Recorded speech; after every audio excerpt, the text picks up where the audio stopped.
Olá, meus irmãos, graça e paz. Meu nome é Clinton Ramachotti e hoje eu quero trazer para vocês um pouco sobre teontologia. A primeiro momento pode parecer sim um nome um pouco distante, um pouco diferente, mas eu vou explicar que teontologia tem tudo a ver com a Bíblia, com a palavra de Deus. Teontologia é uma junção de palavras ligadas que significa theon, Deus, logia, estudo, né? Theon de theos em grego e logia de logos, né, que juntando os dois nós temos aí o estudo sobre o ser de Deus. Então a teontologia nada mais é do que o estudo sobre a pessoa de Deus, o ser de Deus. E quando nós abordamos sobre o ser de Deus, um texto ele me vem à mente como base, como fundamento para entender tudo isso. E eu quero convidar você a refletir em Romanos capítulo 11. Os últimos versículos, nós vamos ler do versículo 33 ao 36, que diz assim a palavra de Deus: Ó profundidade das riquezas, tanto da sabedoria como da ciência de Deus! Quão insondáveis são os seus juízos e quão inescrutáveis os seus caminhos! Porque quem compreendeu a mente do Senhor? Ou quem foi seu conselheiro? Ou quem lhe deu primeiro a ele, para que lhe seja recompensado? Porque dele, por ele e para ele são todas as coisas. Glória, pois, a ele eternamente. Amém. Eu queria começar falando sobre teontologia com esse texto, porque aqui nós temos Paulo explodindo em louvor a Deus, mostrando que os pensamentos de Deus eles são inescrutáveis. Quem é que pode aconselhar a pessoa de Deus? Quem primeiro deu a ele para que venha a ser restituído, para que venha a receber? E com isso nós aprendemos que o ser de Deus é grande. Deus ele é um ser poderoso, um ser soberano, um ser que está fora do tempo. Nós temos visto muitas tentativas de pessoas tentando explicar a pessoa de Deus a partir de métodos científicos, mas conforme nós vamos ver no nosso material de estudo, né, Berkhof ele coloca que não é possível definir o ser de Deus cientificamente. Por quê? Porque, citação dele, Deus não é um dentre várias espécies de deuses que pudesse ser classificado sobre um gênero único. Ou seja, Berkhof ele nos explica que é impossível pela ciência você mostrar quem é o ser de Deus, você apresentar Deus como uma espécie específica ali, diferente de todas as outras, né? Muitas pessoas, para poder argumentar com isso, criam a ideia de que existem vários deuses, né? Na própria mitologia, nós temos ali a ideia de Zeus, nós temos a ideia de Loki, de Thor, de tantos outros deuses aí, mas com Deus não é assim. O ser de Deus ele não é possível ser explicado ou encontrado cientificamente. Com isso, nós vemos que o ser de Deus ele não pode ser conhecido por meios meios externos. Nós estudamos recentemente sobre a revelação de Deus, né? Deus se revelando na criação e Deus se revelando pela palavra. E nós percebemos claramente que é impossível conhecer o ser de Deus através de experiências, através de sensações, através de revelações místicas. Nós precisamos de uma iluminação para que conheçamos o ser de Deus.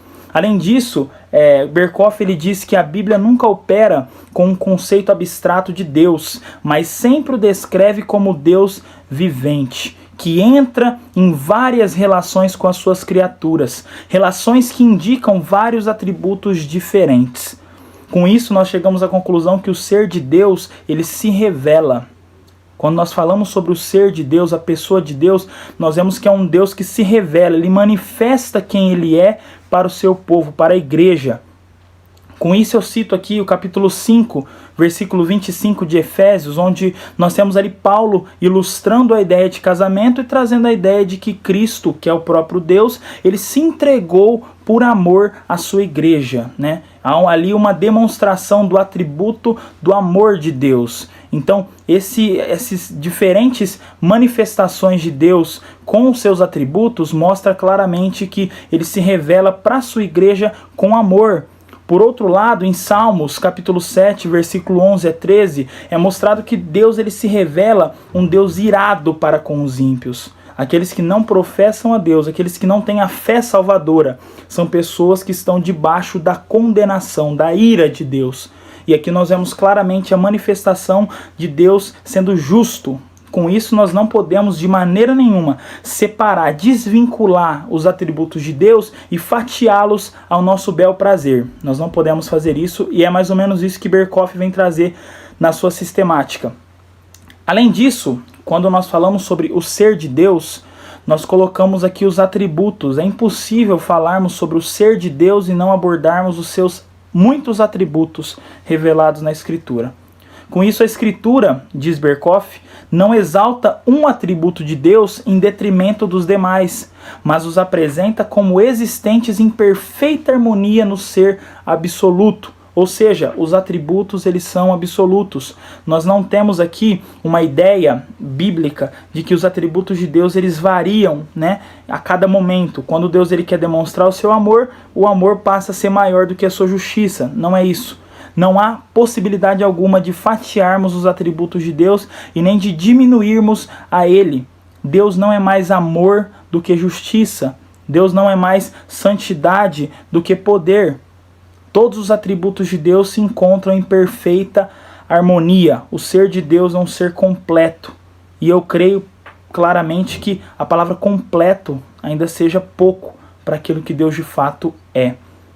E nós temos aqui uma outra citação, uma última citação de Berkhof, da sua sistemática, onde ele coloca que pode ser verdade que ora um, ora outro atributo receba ênfase, mas a Escritura evidentemente tenciona dar devida ênfase a cada um deles. O ser de Deus é caracterizado por profundidade, plenitude, variedade e uma glória que excede a nossa compreensão. E a Bíblia, a palavra de Deus, ela apresenta isso como um todo glorioso e harmonioso, sem nenhuma contradição. E essa plenitude de Deus acha expressão nas perfeições de Deus e não de outra maneira. Então, como que Deus se revela? Deus se revela com todos os seus atributos. Ele não deixa de ser amor a partir do momento em que ele está executando a justiça. Para com os crentes, para com os salvos, por exemplo, nós temos uma demonstração clara do amor de Deus, mas nós também temos a justiça de Deus sendo derramada sobre Jesus, no nosso lugar, nos substituindo.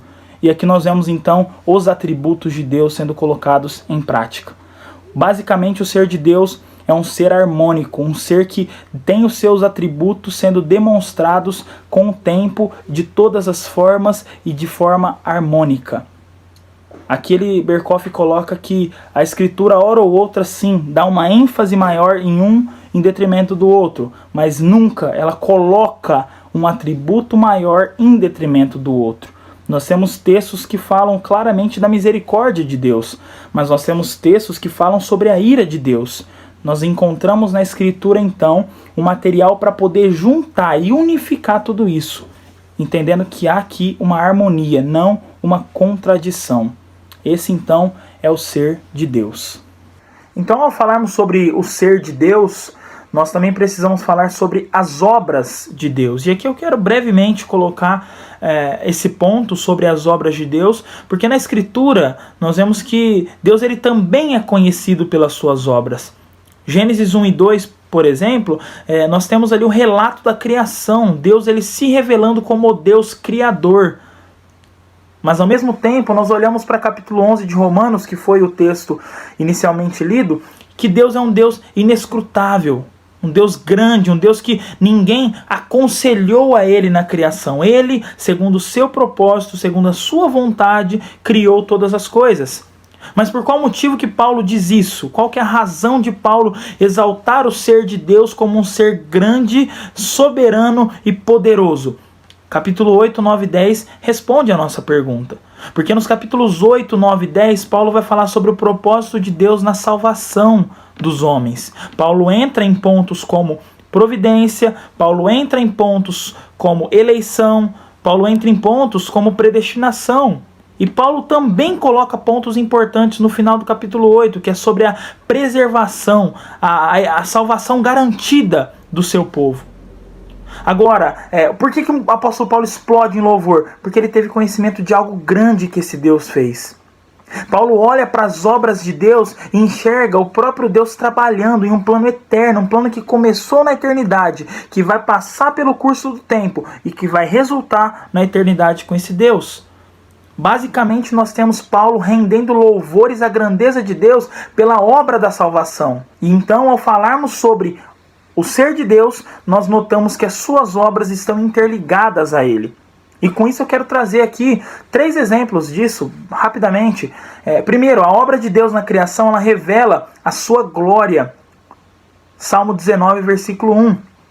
É o texto claramente conhecido por muitas pessoas, que diz que os céus proclamam a glória de Deus. E por que os céus proclamam a glória de Deus? Porque Deus é glorioso. Então Deus, ele se revela glorioso, e nós o conhecemos glorioso pela Escritura, mas também pela criação. Outro ponto, Romanos 1, que é um texto que nós já tivemos conhecimento na unidade de revelação geral e revelação especial. Romanos 1 vai dizer que a obra de Deus na criação revela o seu poder, a sua grandeza. Então Deus, ele se revela como um ser grande, um ser poderoso também na sua criação. E por fim, Salmo 139, versículo 13 e 14. A obra de Deus na criação do homem resulta em louvor. Nós vemos aqui o salmista, quando ele começa a pensar e a refletir na maneira como ele foi criado, na maneira como Deus teceu a sua vida, ele louva a Deus. E ele diz, eu te louvo, Senhor, porque de modo assombroso e tão maravilhoso tu me criaste. Então a criação do homem é uma obra de Deus, e essa obra de Deus resulta na glória desse Deus. E aqui nós chegamos então ao terceiro ponto da nossa aula, que são os atributos de Deus. Eu quero começar introduzindo sobre os atributos de modo geral. Deixo aqui uma fala do Berkhoff na sua sistemática. Ele diz o seguinte: da simplicidade de Deus, segue-se que Deus e seus atributos são um. Não devemos considerar os atributos como outras tantas partes que entram na composição de Deus, pois ao contrário dos homens, Deus não é composto de diversas partes. Muitas pessoas acabam construindo um Deus Frankenstein, um Deus que varia de acordo com as coisas que acontecem. Então, se há uma situação muito ruim acontecendo, Deus, ele está sendo juiz, ele está derramando a sua ira, ele está sendo justo. Mas agora, se a pessoa começa a prosperar, o mundo começa a caminhar bem, então nós temos aqui um Deus amoroso, um Deus gracioso, um Deus misericordioso. Mas na verdade nós precisamos tomar cuidado ao reduzir ou a mensurar os atributos de Deus. Deus, ele não nivela os seus atributos de acordo com as situações do mundo. Conforme essa imagem que aparece para vocês, Deus, ele é 100% em todos os seus atributos. Deus, ele não há uma inconstante, uma diferença nos seus atributos. Deus não é mais justiça do que ele é amor. Deus não é mais misericórdia do que ele é ira. Deus não é mais santo do que ele é justo. Não há como fazer essa comparação. Então nós precisamos, pela Escritura, compreender que Deus é um ser absoluto. Os seus atributos são absolutos. Deus nunca sobrepõe um atributo em detrimento de outro. Deus nunca faz uma coisa esquecendo quem ele é, porque a própria Escritura diz que ele não pode negar a si mesmo, ele não pode ir contra a sua própria natureza. Se Deus é toda a verdade, então ele nunca irá contra a própria verdade. Quando nós chegamos nos atributos, nós temos aí atributos comunicáveis e atributos não comunicáveis ou incomunicáveis. O que são essas palavras difíceis de se falar?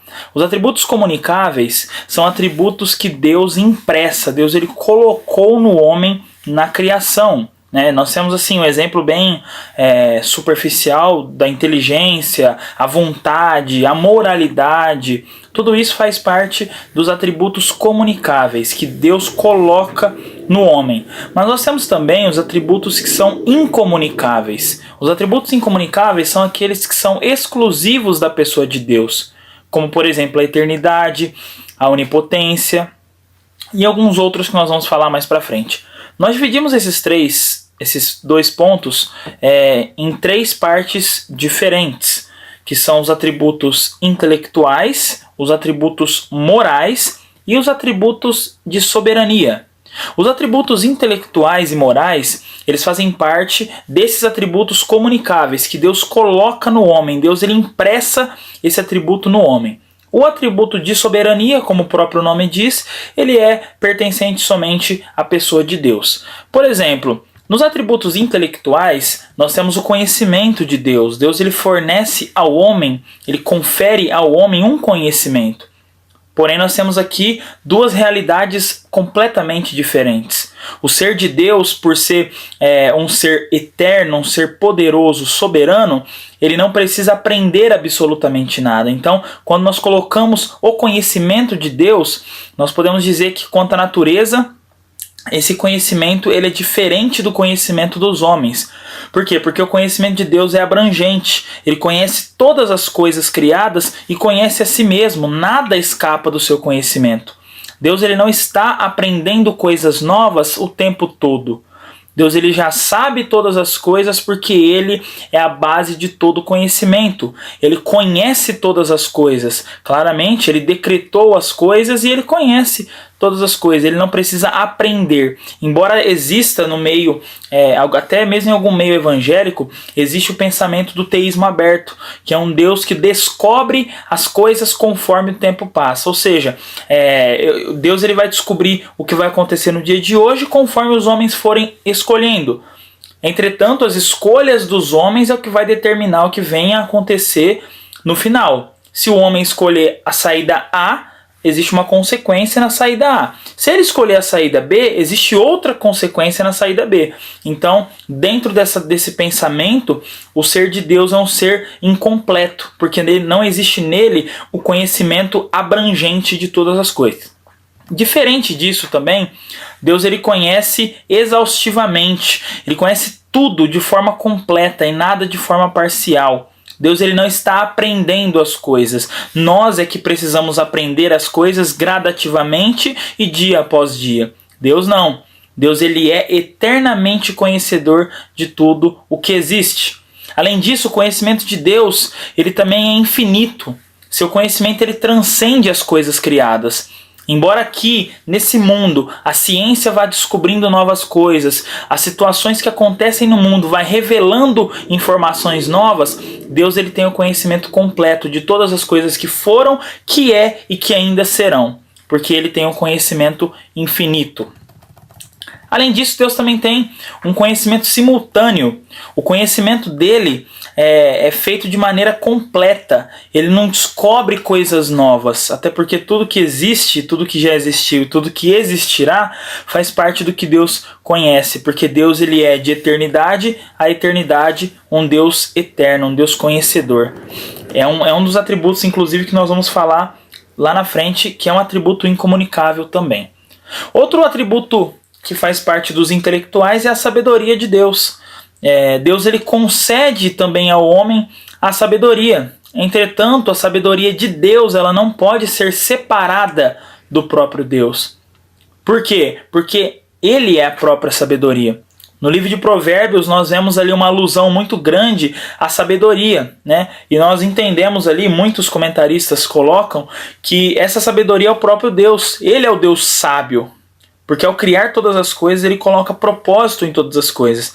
Até mesmo nas coisas que nós não conseguimos entender ou enxergar um propósito, coisas que fogem do nosso conhecimento ou que está aquém de tudo aquilo que nós sabemos, Deus ele sabe, ele conhece todas as coisas. Ainda assim, ele continua conduzindo o universo rumo à sua própria glória.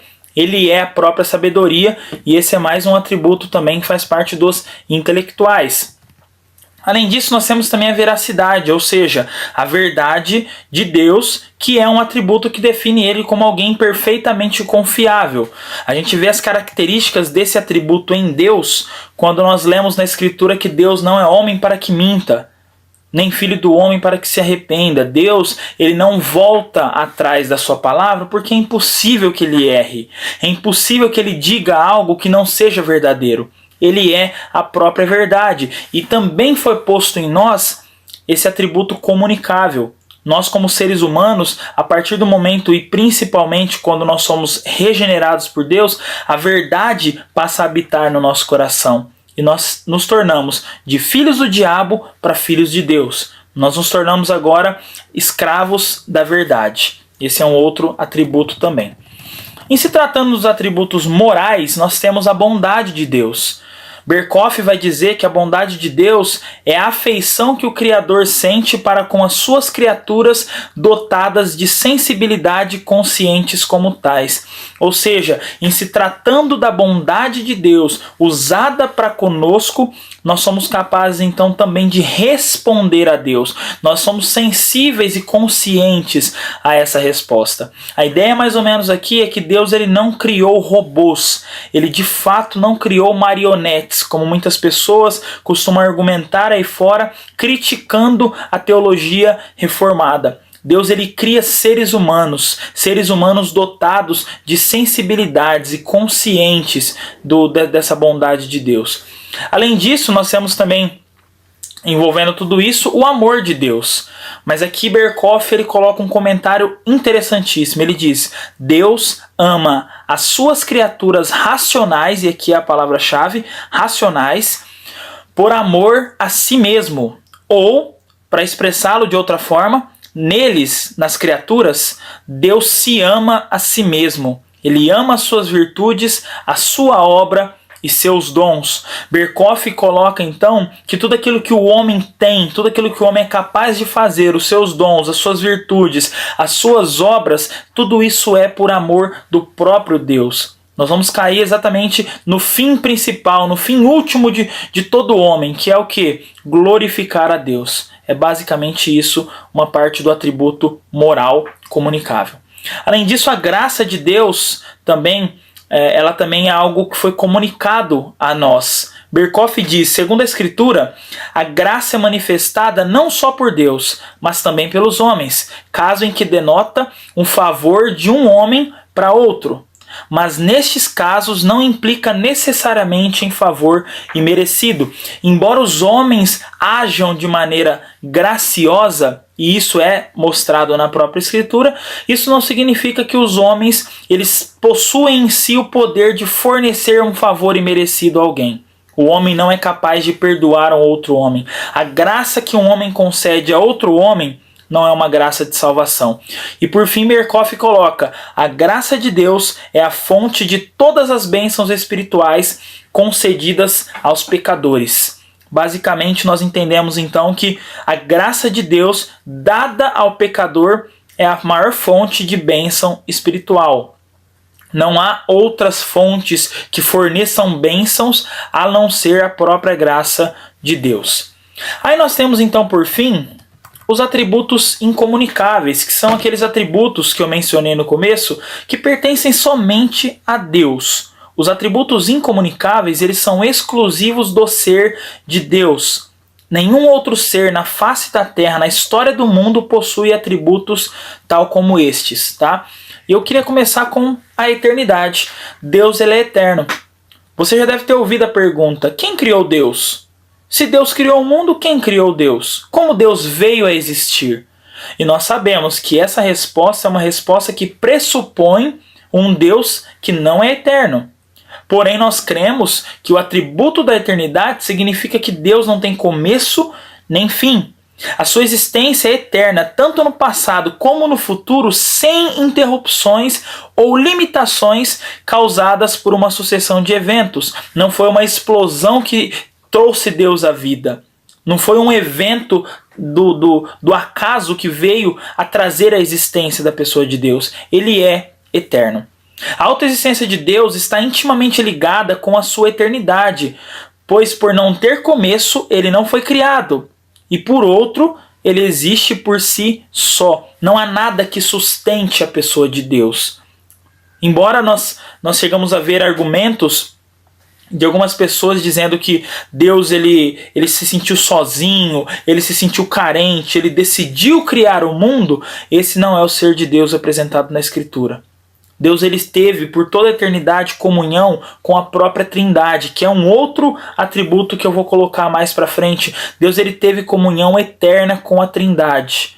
Ele passa a criar o homem segundo o seu plano, segundo o seu propósito. Mas desde toda a eternidade, nada a não ser Ele mesmo é o fator que o sustentou. A Bíblia fala de eternidade com relação a Deus em muitos textos, e eu quero deixar dois, que é o Salmo 90, versículo 2 e Gênesis 21, 33. São textos que mostram com clareza que Deus, ele é eterno. O conselho de Deus existe eternamente. Deus nunca foi criado e não há nada que sustente a pessoa de Deus, de modo que se alguém deixar de sustentar, Deus deixa de existir. Lembra do primeiro versículo que nós lemos nessa aula? Quão grandioso é o teu conhecimento, quão inescrutável os teus pensamentos, quem conheceu a mente do Senhor, quem deu primeiro para ele para depois ser restituído? Porque dele, por ele e para ele são todas as coisas. Deus é um ser eterno. Esse atributo pertence somente a Deus. E aqui eu deixo uma aplicação. Uma das implicações da eternidade de Deus é que ela nos dá muito conforto, visto que ele nunca deixará de existir e que seu controle sustentador e providencial de todas as coisas garante que tudo está em suas mãos. Meus irmãos, nós descansamos na ideia, na certeza de que nós temos um Deus eterno, um Deus que não é sustentado por nada a não ser por Ele mesmo. Esse é um dos atributos incomunicáveis. Além disso, nós temos um outro atributo, que é o atributo da imutabilidade. Nós mudamos, o homem muda, o ser humano muda o seu comportamento, ele se adapta, ele retrocede, ele se contradiz, mas Deus é imutável. Quando nós dizemos que Deus ele é imutável, significa que Deus não muda. Não quer dizer que ele esteja imóvel ou inativo, ou ele fique ausente da realidade, mas que ele não se altera, ele não cresce, ele não se desenvolve, ele continua sempre sendo eterno e sempre sendo o mesmo. Um versículo de Hebreus que é muito citado é aquele: Jesus Cristo é o mesmo ontem, hoje e eternamente. Muitas pessoas não entendem a profundidade que é o fato de dizer que Deus é eterno.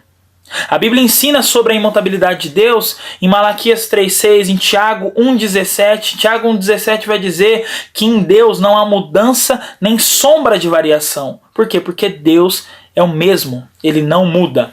A W. Pink vai dizer: Deus é imutável em sua essência, sua natureza e seu ser são infinitos, e assim não são sujeitos a mutação alguma.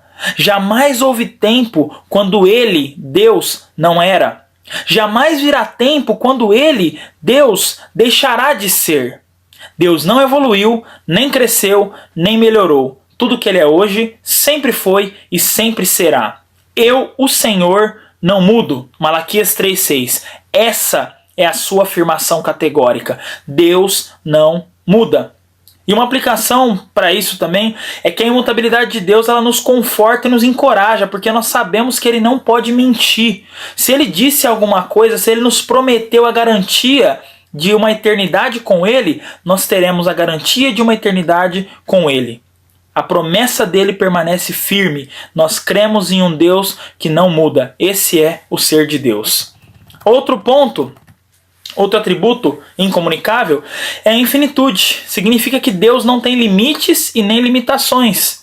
Ele não é limitado nem pelo tempo e nem pelo espaço. Embora nós estejamos presos ao tempo, à realidade terrena, nós temos aqui um horário para poder cumprir. Nós precisamos fazer algumas coisas em 24 horas, em 48 horas. Deus não tem isso. Deus não está preso a nenhuma realidade. Ele está fora de toda a realidade, mas ele atua em toda a realidade.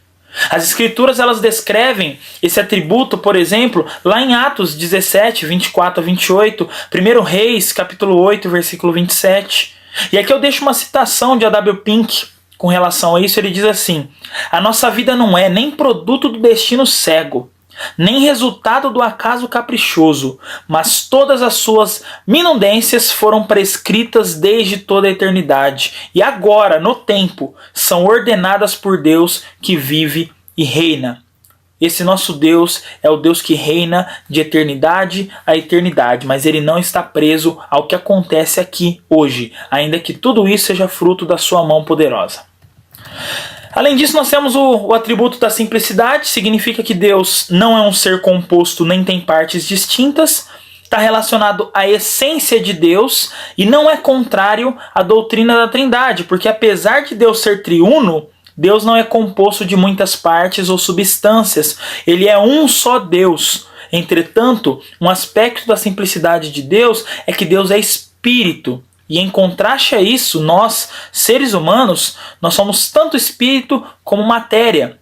Mas nós temos Jesus Cristo, que é o Deus que se fez carne, o Deus que se fez homem. Então há uma simplicidade da parte de Deus ao se comunicar conosco e ao se revelar a nós. Isso nos garante que Deus sempre será espírito. E nós somos capacitados a adorá-lo em espírito, isso é, não de maneiras materiais. Nós não dependemos de coisas para poder adorar a Deus.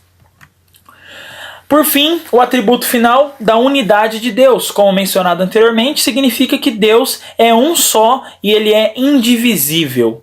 Essa qualidade, esse atributo de Deus, ele foi especificamente enfatizado no Antigo Testamento. Deuteronômio 6,4 vai dizer: ouça, Israel, há um só Deus. Porém, no Novo Testamento, mesmo trazendo uma revelação clara da pessoa de Jesus como Deus, se repete esse mesmo mandamento. Por quê? Porque há um só Deus, há um só Senhor. Essa é a grande realidade. Nós temos um só Deus, um só Pai. Embora ele seja composto por 3 pessoas, é um só Deus e um só Senhor.